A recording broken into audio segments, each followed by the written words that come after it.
Je m'appelle Julien Seuve, donc j'ai travaillé pendant 15 jours pour Vécu en tant que rédacteur pour des articles sur le site. Mais aussi j'ai pris l'initiative de faire une interview au sujet de Sylvain Baron. Comme nous pouvons le voir aujourd'hui, c'est son fameux cortège devant les médias. Et donc j'ai voulu faire un live pour des problèmes techniques, j'ai fait un enregistrement que j'ai donné à l'équipe de Vécu. Il s'avère qu'ils l'ont quand même diffusé, c'était il y a 15 jours, à 19h30 à l'heure de grande écoute. Et au bout de 26 minutes, l'interview faisant 55 minutes, j'ai été censuré. Ils ont coupé en direct. Et donc moi j'ai dit à Gabin que je pouvais faire un live avec lui pour qu'on s'explique. Dire que la raison pour laquelle ils ont censuré en fait, c'est parce que Sylvain Baron est considéré comme un fasciste, quelqu'un d'extrême droite. Moi je constate chaque jour que c'est effectivement quelqu'un d'extrême droite, c'est extravagant. Il n'en est rien. Ils ne se sont pas expliqués davantage parce qu'ils croient l'idéologie de ceux qui disent que c'est Sylvain Baron, quelqu'un d'extrême droite et qui parle avec Soral et compagnie. Il y a beaucoup de choses à dire d'ailleurs à ce sujet-là. Donc toujours est-il, je voudrais quand même rétablir les choses dans leurs faits. C'est que moi, j'ai voulu interviewer quelqu'un pour ses idées, c'était certainement pas pour cacher quoi que ce soit, et je trouve qu'un média indépendant, justement, doit interroger tout le monde. Voilà, donc aujourd'hui, ça serait intéressant de faire, à la limite, un gros média, pour que les choses soient beaucoup plus intéressantes que ce qu'on voit aujourd'hui devant France TV ou autre. Et donc j'aimerais dire un message à Vécu que, malheureusement, les antifas qui, soi-disant, faisaient pression sur eux suite à cette vidéo et pour autre chose, le principe d'un média, c'est de montrer les choses et c'est d'être plus haut que ces pressions-là, justement. C'est de faire en sorte que ces antifas n'existent plus, parce que c'est le bras droit du capital.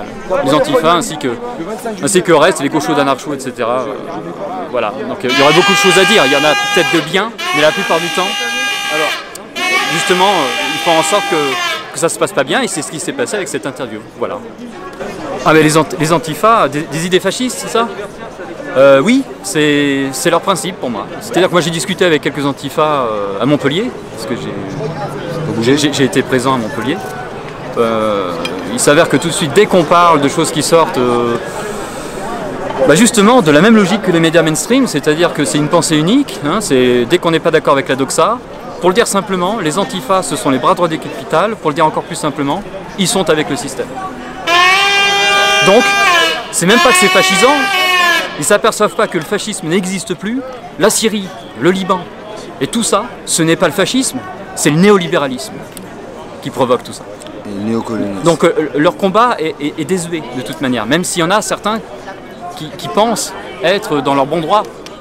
On est tous, je pense, contre le fascisme, mais le problème du fascisme, c'est qu'il est relayé par le néolibéralisme qui est pire que financé par le capital. Voilà. Hitler n'est rien que ce qu'est le capital aujourd'hui. C'était une avancée dans le capital. C'est une erreur de l'histoire. Et aujourd'hui, on parle d'Hitler, de Mussolini, mais il faut savoir ce qui se passe aujourd'hui. Il faut ouvrir les yeux là-dessus. C'est pour ça que les médias indépendants devraient avoir une conscience historique et faire un travail d'histoire. Au lieu de ça, on essaye de faire une interview avec Sylvain Baron, ce que j'ai fait, et je suis censuré sur Vécu. Donc voilà. La liberté de la presse est encore bafouée. Et c'est le cas d'Assange, parce qu'à Assange, moi je travaille pour Wikijustice.